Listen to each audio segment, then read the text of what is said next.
వెనిజులాపై America దూకుడు పెరుగుతోంది. వెనిజులాకు చమురు నౌకల రాకపోకలపై పూర్తి నిషేధం విధిస్తూ ఉన్నట్లుగా ట్రంప్ ప్రకటించారు.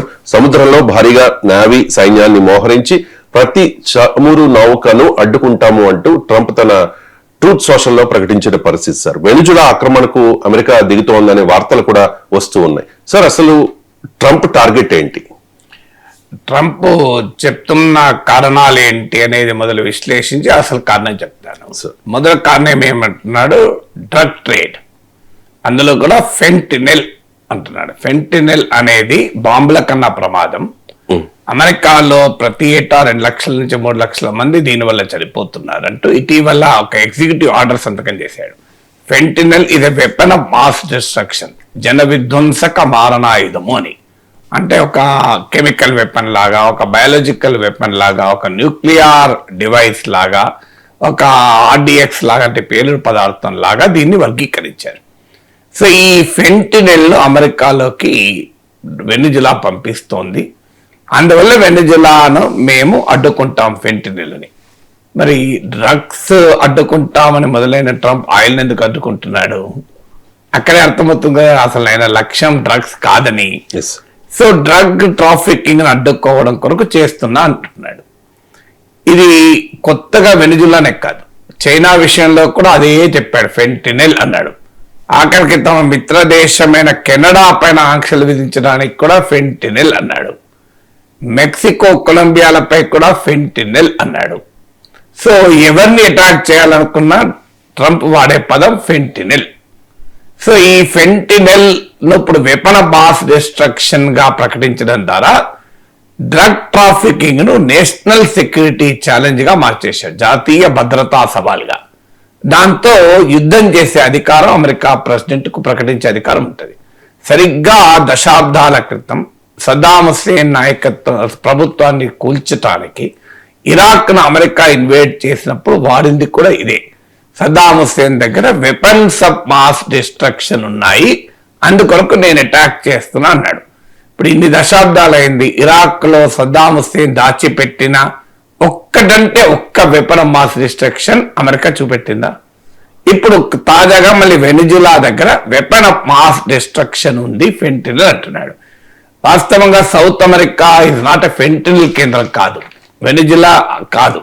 అయినా డ్రగ్స్ కొరకైతే ఆయిల్ ను బ్లాకేడ్ చేయాల్సిన అవసరం లేదు, దేశాన్ని నౌకా దిగ్బంధనం చేయాల్సిన అవసరం లేదు. ఓపెన్ గా చెప్తున్నారు, అక్కడ ప్రభుత్వాన్ని కూలుస్తామని కూడా అంటున్నారు. సో దీన్ని అందువల్ల డ్రగ్ ట్రాఫికింగ్ కారణమైతే వాళ్ళ కొలంబియా పైన అటాక్ చేయాలి. అమెరికాకు వచ్చే డ్రగ్స్ కొలంబియా నుంచి వస్తాయి. ఎస్, ట్రంప్ చెప్తున్నట్లు డ్రగ్ మినేస్ చాలా అమెరికాలో సీరియస్ ఛాలెంజ్, అనుమానమే లేదు. డ్రగ్స్ తీసుకున్నవాడు ఎట్లా పడితే అట్లా కాల్పులు జరుపుతున్నా కూడా చూస్తున్నాం. ఈ ఫెంటినెల్ అనేది సింథటిక్ ఓపియాడ్, ఇది మెడికల్ పెయిన్ కిల్లర్ గా దీన్ని హెల్త్ మెడిసిన్స్ గా మొదలు డెవలప్ చేశారు. తర్వాత ఇది డ్రగ్ గా తీసుకోవడం పెరిగింది. ఇది హెరాయిన్, ఓపియం వీటికన్నా చాలా పవర్ఫుల్. అమెరికా గణాంకాల ప్రకారం 48,000 పీపుల్ ఎవ్రీ ఇయర్ చనిపోతున్నారు. ట్రంప్ దాన్ని ఎగ్జాగరేట్ చేసి 2 లక్షలు 3 లక్షలు అని చెప్తున్నాడు. సో బట్ ఇదంతా ఒక పార్ట్. అందువల్ల డ్రగ్ బిజినెస్ కొరకే అని చెప్తుంటే నిజమైతే మరి ఇదే ఫెంటనల్ చైనా మీద వాడాడు, కెనడా మీద వాడాడు, మీకు అన్ని దేశాలపైన వాడుతున్నాడు, యూరోప్ పైన కూడా వాడుతున్నాడు. మీరు గూగుల్లో కొట్టండి వస్తుంది. ట్రంప్ అన్ని దేశాల నుంచి ఫెంటనల్ వస్తుంది అంటాడు. సో ఫెంటనల్ ఎక్కడి నుంచి వస్తుందో పట్టుకొని దాన్ని అంతా చేయొచ్చు, ఇబ్బంది ఏమీ లేదు, తప్పేమీ లేదు. కానీ ఫెంటినెల్ పేరు చెప్పి ప్రపంచాన్ని తన గుప్పిట్లో పెట్టుకోవాలనేది ట్రంప్ కుట్రగా క్లియర్గా అర్థమవుతుంది. ఇక రెండవది ఏంటంటే, దానికి ముందు ఇంకొక ఇటీవల అమెరికా తన నేషనల్ సెక్యూరిటీ స్ట్రాటజీని ప్రకటించింది. అందులో చాలా క్లియర్గా చెప్పింది ఏంటంటే, లాటిన్ అమెరికాలో తన పూర్తి ఆధిపత్యాన్ని ప్రభావాన్ని కలిగి ఉండాలి అని ట్రంప్ బహిరంగంగానే తన నేషనల్ సెక్యూరిటీ స్ట్రాటజీలో చెప్పాడు. అందులో భాగంగానే ఇప్పుడు వెనిజులాలో అమెరికన్ బహుళజాతి కంపెనీలకు వ్యతిరేకంగా ఉండి అమెరికన్ కార్పొరేట్ల ఆయిల్ దోపిడీని అడ్డుకునే ప్రభుత్వం ఉండకూడదు.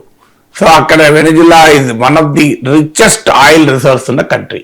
కొన్ని అంచనాల ప్రకారం అయితే ఆయిల్ ప్రొడక్షన్ లో సౌదీ అరేబియా లీడర్ నావు. కానీ ప్రూవెన్ ఆయిల్ రిజర్వ్స్ ఉన్నవి వెనిజులా హైయెస్ట్ అని. వాస్తవంగా ఈ as of now Saudi Arabia highest oil producer. కానీ అత్యధికంగా భూమి పైన చమురు నిక్షేపాలున్న కంట్రీ వెనిజులా అని.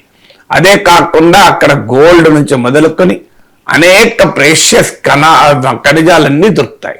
అందుకే వెనిజులా పైన ఇప్పుడు ఇరాక్ పైన వెపన్స్ ఆఫ్ మాస్ డిస్ట్రక్షన్ ఎందుకు వెళ్ళాడు? ఇరాక్ కూడా ఆయిల్ కంట్రీ. మీరు ఎక్కడ ఆయిల్ ఉంటే అక్కడ అమెరికా నయాన్నో భయాన్నో తమ గుప్పిట్లో పెట్టుకుంటుంది. అందులో భాగంగా మీకు ఇరాక్ పై దాడి చేశారు, లిబియాపై దాడి చేశారు. లిబియా ఏంటి? Oil country. మీకు సౌదీ అరేబియాను గుప్పిట్లో పెట్టుకున్నారు, ఎందుకు? అది ఆయిల్ కంట్రీ. సో ఇలా మీకు ప్రపంచంలో ఆయిల్ ఉన్న ఏ దేశాన్ని అమెరికా వదలదు. సో అందులో భాగంగానే వెనిజులా ఆయిల్ రిజర్వ్స్ ను, గోల్డ్ రిజర్వ్స్ ను ఇప్పుడు అమెరికా ఒక వెనిజులానే కాదు, చిలీలో కాపర్ మైన్స్ దిగేస్తే అక్కడ ప్రెసిడెంట్నే లేపేశారు. సో అందువల్ల ఇది ఒక ప్రాసెస్ గా జరుగుతున్నారు. ఎందుకు ఈ ఆరోపణకు బేసిస్ ఏంటి అంటే, ఇప్పుడు మధురా అమెరికా ఇప్పుడు వెనిజులా ప్రెసిడెంట్ 2013 నుంచి ప్రెసిడెంట్ గా ఉన్నాడు. ఆయనను వ్యతిరేకంగా పనిచేస్తున్నటువంటి మెరియా కొరీనా మచాడో, ఈమె ప్రతిపక్ష నాయకురాలు మెరియా కొరీనా మచాడో ఇటీవల ఏకంగా నోబెల్ బహుమతి ఇచ్చారు. చూడండి, ట్రంప్కి ఇవ్వలేదు కానీ ఈయనకు ఇచ్చారు. ట్రంప్ నాకు కావాలి అడుగుతున్న ఇవ్వలే. అసలు ఒక దేశంలో ప్రతిపక్ష నాయకురాలు ప్రపంచ శాంతికి ఎట్లా దోహదపడింది? ఇప్పుడు వెనిజులాలోనే శాంతికి దోహదపడలే, ఆమె అశాంతికి దోహదపడుతుంది. వరల్డ్ పీస్ కామె దోహదపడుతుంది. మీరు ఆశ్చర్యంగా చూడండి, అసలు వెనిజులాలో ఉన్న అపోజిషన్ లీడర్ కు వరల్డ్ పీస్ కి ఏం సంబంధము? కానీ వరల్డ్ పీస్ కు కంట్రిబ్యూట్ చేస్తున్నారు, నోబెల్ శాంతి బహుమతి ఇచ్చేశారు. ఆమె ఏం చెప్తోంది బహిరంగంగా? మధురో అధికారం నుంచి తొలగించాలి, నేను ప్రెసిడెంట్ అవుతాను, వెనిజులా ఆయిల్ ట్రేడ్ మొత్తాన్ని అమెరికన్ కంపెనీలకు అలో చేస్తాను అని బహిరంగంగా చెప్పింది. మీరు ఆ బయట ఉంటాయి, యూట్యూబ్లో చూడండి. ఇది నథింగ్ సీక్రెట్. మధురో ప్రభుత్వాన్ని తొలగించాలి, నేను అధికారంలోకి వస్తాను, వెనిజులా చమురు నిక్షేపాల్ని, చమురు వనరులను అమెరికన్ కంపెనీలకు అప్పచెప్తాను. ఇలా బహిరంగంగా చెప్తున్న Maria Corina Machado Nobel peace prize ఇచ్చారు. చూడండి, అంటే ఎంత క్లియర్ గా కుట్ర అర్థమవుతుంది. ఇక్కడ డ్రగ్ ట్రేడ్ తో సంబంధమే లేదు. It is essentially for regime change.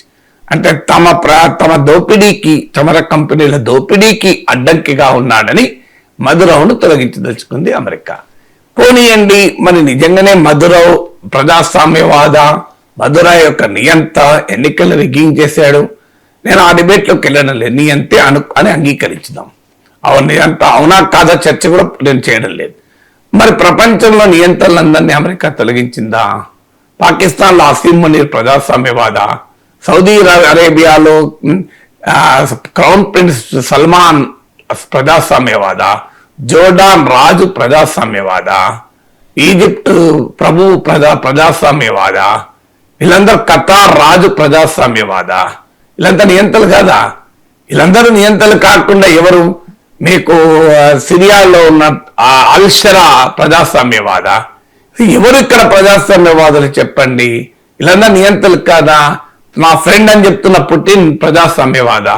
అసలు అమెరికాకు మీరు కళ్ళు మూసుకొని ఒక్క నిమిషం, ప్రపంచంలో అమెరికాకు ప్రజాస్వామ్య దేశాలే మిత్రులుగా ఉన్నారా చేయండి. నిరంకుశ మిలిటరీ నాయకులే అమెరికా ఫ్రెండ్స్, అలైస్. మీకు అమెరికా అధ్యక్షుడిగా ట్రంప్ పవర్లోకి వచ్చిన 2 సార్లు కూడా which country visited? India visit చేశాడా? Democratic country. యూరోప్ విజిట్ చేశాడా? యూకేకో, జర్మనీకో, ఫ్రాన్స్కో, డెమోక్రటిక్ కంట్రీస్. ఎక్కడికి వెళ్ళాడు? సౌదీ అరేబియా వెళ్ళాడు. మరి సౌదీ అరేబియాలో ఉన్నది ప్రజాస్వామ్య దేశం, వాడు ఎన్నిక జరుగుతాయా? ఆ రాచరికం ఉంది. రాచరికాన్ని మించిన నిరంకుశత్వం ఇంకోటి ఉంటుందా? సో అందువల్ల నియంత మధురో గనక నేను వెనిజులా పైకి వెళ్తున్నాను అనేది పచ్చి అబద్ధం. అదే మాట చెప్పి ఇరాక్కి వెళ్ళాడు, సద్దాం హుస్సేన్ చంపారు. ఇరాక్ లో ప్రజాస్వామ్యం వచ్చిందా? మీరు లిబియాలో వెళ్ళి కల్నల్ గడాఫీని చంపారు, లిబియాలో ప్రజాస్వామ్యం వచ్చిందా?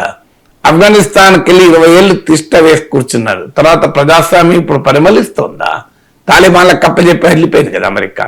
సో అందువల్ల ఈ హిస్టరీని ఎవరు కాదనగలరు చెప్పండి? సో అందువల్ల నియంత మధురౌ అయినా ఏ నియంత ఉండాలి, ఏ ప్రజాస్వామ్యం ఉండాలి, ఎవరు పాలించాలనేది వెనిజులా ప్రజలు నిర్ణయిస్తారు. డొనాల్డ్ ట్రంప్ కాదు కదా నిర్ణయించాల్సింది. అయినా అమెరికా ఇంతవరకు ఎక్కడా ఏ నియంత్రణ ఏమనలే. అంటే ప్రపంచంలో తన అనుకూల నియంతలు తన వ్యతిరేక నియంతలుగా వర్గీకరిస్తుంది అమెరికా. అది ట్రంప్ ఉండని బుష్ ఉండని. సో అమెరికన్ ఫారెన్ పాలసీ క్లియర్గా అర్థమవుతుంది కదా. ఇక మొదటి కారణం డ్రగ్స్, అది కాదని ప్రూవ్ చేశాను.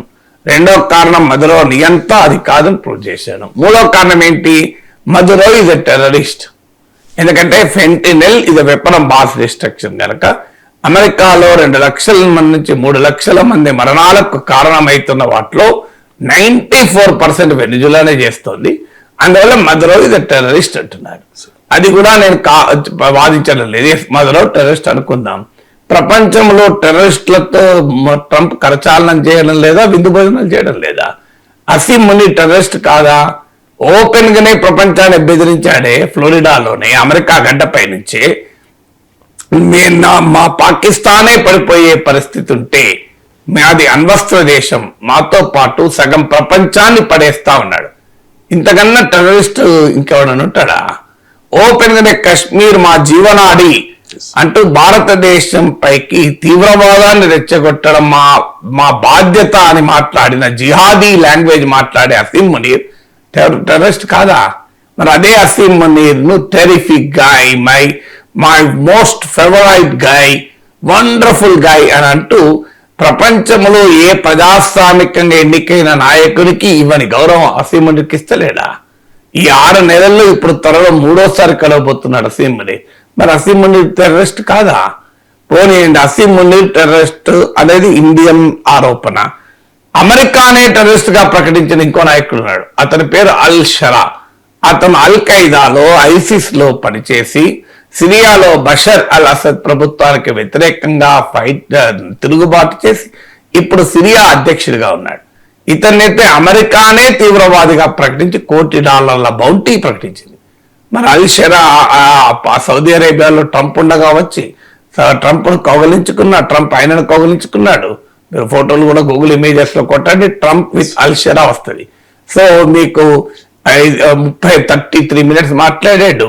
తర్వాత అల్ షరా ఈ మధ్య ఏకంగా వాషింగ్టన్ వెళ్ళాడు, వైట్ హౌస్కి వెళ్ళారు. మీరు గూగుల్లో కొట్టండి అల్ షరా ఇన్ వైట్ హౌస్ అని కొట్టండి, మీకు ఇమేజెస్ వస్తాయి. జోరాన్ మందాని అమెరికాలోని అత్యంత సంపన్న నగరమైన న్యూయార్క్ ప్రజాస్వామ్యయుతంగా ఎన్నుకున్న మేయర్. నీకు నచ్చచ్చు నచ్చకపోవచ్చు, నీ దేశ ఓటర్లు ఎన్నుకున్నారు కదా, వేరే వాళ్ళు కారు కదా. అమెరికన్ ఓటర్లు ఎన్నుకున్న జోహర్ మమ్దానేమో టెర్రరిస్టు, అమెరికానే $1 కోటి బహుమానం ప్రకటించిన అల్ షరానేమో తీవ్రవాది కాదా? సో ఇక మరి ఇంకా మధులో ఉన్న టెర్రరిస్ట్ అంటే ఏ క్రెడిబిలిటీ ఉంటుంది? సో మీకు అల్ షరా టెర్రరిస్ట్ కాదు, అల్సీం మునీర్ టెర్రరిస్ట్ కాదు, కానీ మధులో టెర్రరిస్ట్ అంటే ఎవరు నమ్మాలి? నిజంగానే తీవ్రవాదుల్ని ఎదుర్కోవాలంటే గుడ్ తాలిబాన్, బ్యాడ్ తాలిబాన్ అని చెప్పి తాలిబాన్లతో ఒప్పందం చేసుకుని, ప్రపంచంలో ఒక తీవ్రవాద సంస్థతో ఒప్పందం చేసుకుని ఒక దేశాన్ని తీవ్రవాద సంస్థకు అప్పచెప్పిన చరిత్ర ఎవరికి ఉంది? అమెరికా కాదా? ట్రంప్ కాదా? ట్రంప్ తర్వాత బైడెన్ ఆ పని చేయలేదా? తాలిబాన్ అయితే అమెరికా ప్రకటించిన టెర్రరిస్ట్ ఆర్గనైజేషనే కదా. తాలిబాన్ పైన అమెరికానే టెర్రరిస్ట్ ఆర్గనైజేషన్ ప్రకటించి యుద్ధం చేసింది కదా. మరి అదే తాలిబాన్ తో ఖతార్ వేదికగా అమెరికా చర్చలు జరపలేదా? చర్చలు జరపడమే కాదు, టెర్రరిస్టుతో ఒప్పందం కుదుర్చుకుని టెర్రరిస్టుకు దేశాన్ని అప్పచెప్పి వెళ్ళిపోలేదా? అందువల్ల 3వ ఆర్గ్యుమెంట్, మధురో టెర్రరిస్ట్ గనక అటాక్ చేస్తున్నామన్నది పచ్చి అబద్ధము. ఇక మరి కారణం ఏంటి? అసలు కారణం ఏంటంటే ఆయిల్. వెనిజులా ఇది one of the richest oil country. ఆయిలే కాదు, గోల్డ్ నుంచి మొదలుకొని అన్ని ప్రీషియస్ మెటల్స్ ఉన్నాయి. అందువల్ల అది తమ అనుకూల పాలకులు ఉండాలి. ఇప్పుడు ఇరాక్ లో సద్దాం హుస్సేన్ అడ్డుపడ్డది అక్కడే. సద్దాం హుస్సేన్ ఆయిల్ ట్రేడ్ యూరోలో జరుపుతామని ప్రకటించాడు. దాంతో సద్దాం హుస్సేన్ పైన అటాక్. ఎందుకంటే ఆయిల్ ట్రేడ్ గనక యూరోలోకి వెళ్ళిపోతే డాలర్ డామినేషన్ తగ్గిపోతుంది. అందువల్ల ఆయన తీవ్రవాది అయ్యాడు, ఆయన నియంత అయ్యాడు. ఇదే సద్దాం హుస్సేన్ తో ఇరాన్ పైన యుద్ధం చేస్తున్న సమయంలో 10 ఏళ్ళు అమెరికా మిత్రుడు, సేమ్ అమెరికా మిత్రుడు. ఇదే బిన్ లాడెన్ అమెరికా సృష్టించింది. సోవియట్ బలగాలు ఆఫ్ఘనిస్తాన్ లో ఉన్న సమయంలో పాకిస్తాన్ తో కలిసి క్రియేట్ చేసిన అక్రమ సంతానం బిన్ లాడెన్. తర్వాత ఆయన తీవ్రవాదై అమెరికాని అటాక్ చేశాడు. అసలు తీవ్రవాదైన bin Laden World Trade Center పైన దాడి చేసి వందలాది మంది అమెరికన్ ప్రజల మరణానికి కారణమైన దుర్మార్గుడు 5 ఏళ్ల పాటు పాకిస్తాన్ ఆశ్రయం కల్పిస్తే తమ మిలిటరీ అకాడమీ పక్కనే అతనికి రెసిడెన్స్ ఇస్తే మరి ఆ పాకిస్తాన్ టెర్రరిస్ట్ కంట్రీ కాదా? ఆ పాకిస్తాన్ పాలకులు టెర్రరిస్టులు కారా? కానీ మీకు మధులో మాత్రం టెర్రరిస్ట్ అవుతాడు. ఇది ఎక్కడ న్యాయం ఉందా? అంటే క్లియర్ గా అసలు అబ్జెక్టివ్ ఏంటంటే అమెరికన్ మల్టీనేషనల్స్ ను రానియము, మా చమురు సంపద మా ప్రజల కొరకే అన్నది వెనిజులా నినాదం. హ్యూగో చావెస్ తో స్టార్ట్ అయిన నినాదం ఆయన వారసులుగా మధ్యలో చెప్తున్నది, మా చమురు కంపెనీలు మాకే, మా చమురు సంపద మా దేశ ప్రజల కొరకే మేము ఉపయోగిస్తాం, అమెరికన్ కంపెనీల లాభాల కొరకు ఉపయోగించాం. ఈ మాట అన్న మధురో చావెజ్ దేశ అమెరికాకు శత్రువులు, బ్రెజిల్ అధ్యక్షుడు లూలా డి సిల్వా శత్రువు. ఇది కాదు అమెరికా కప్ప చెప్తాం మా సంపదనంతా అంటే బ్రెజిల్ అధ్యక్షుడు బోల్సినారో మిత్రుడు, వెనిజులా ప్రతిపక్ష నేత మరియా కొరీనా మచాడో ఫ్రెండ్. ఇది కళారుగా అర్థమవుతుంది. ఇక నేను మధురో మంచివాడా చెడ్డవాడా డిబేట్లోకి వెళ్ళడం లేదు. ఆయన నియంతే కావచ్చు, ఆయన దుర్మార్గుడే కావచ్చు, ఆయన ఎన్నికలు రిగ్గింగ్ చేయొచ్చు, ఆయన అణచివేత అనుసరించవచ్చు, కానీ అల్టిమేట్ గా ఆయనను ఉంచాలా తొలగించాలా అనే హక్కు కేవలం వెనిజులా ప్రజలకే ఉంటుంది. వెనిజులా ప్రజలకు మాత్రమే ఉంటుంది. పాకిస్తాన్ వాడు భారత్ పైన యుద్ధం చేస్తే భారతదేశ ప్రజలందరూ, రాజకీయ పార్టీలందరూ నరేంద్ర మోడీ నాయకత్వానికి అండగా నిలబడలేదా? ఆ పార్టీలకు అతీతంగా, రాజకీయాలకు అతీతంగా, భాష ప్రాంత భేదాలకు అతీతంగా మేమంతా మా ప్రధానమంత్రి వెనకాల ఉంటాం, పాకిస్తాన్ సంగతి తెలుస్తాం అన్నాం కదా. అందువల్ల అల్టిమేట్ గా people of Venezuela should decide. America decide చేసి మంచి ఫ్యూచర్ ఎవరికి ఇచ్చింది? ఇరాక్ లో ప్రజలకు ఇచ్చిందా? లిబియాలో ప్రజలకు ఇచ్చిందా? ఆఫ్ఘనిస్తాన్ లో ప్రజలకు ఇచ్చిందా? ప్రపంచంలో ఏ దేశములో అమెరికా తరహా ప్రజాస్వామ్యాన్ని నెలకొల్పింది దాడి చేసి చెప్పట్టండి. ఇరాక్ రావణ కాష్టం ఇప్పటికే. అమెరికా సద్దాం హుస్సేన్ ని చంపేసి ఇరాన్ రావణ కాష్టం చేస్తే ఇరాక్ను, ఆ రావణ కాష్టం నుంచి ఐసిస్ పుట్టింది, Islamic state of Iraq and Syria అని. సో అమెరికా సృష్టించిన రావణ కాష్టం తాలిబాన్ ను మళ్ళీ అధికారంలోకి తెచ్చింది ఆఫ్ఘనిస్తాన్ లో. అందువల్ల ఇప్పటికైనా అర్థం కావాలి అమెరికా ప్రభుత్వ విధానం. అమెరికా ప్రజలపైన మనకేం కోపం లేదు, చాలా గొప్ప సమాజం, చాలా చైతన్యవంతమైన సమాజం, the land of innovations. So whenever we say America, it is not against American nation or American people or American society. We are only talking about American state. America రాజ్య వ్యవస్థ విధానాలను మాత్రమే ప్రశ్నిస్తున్నారు.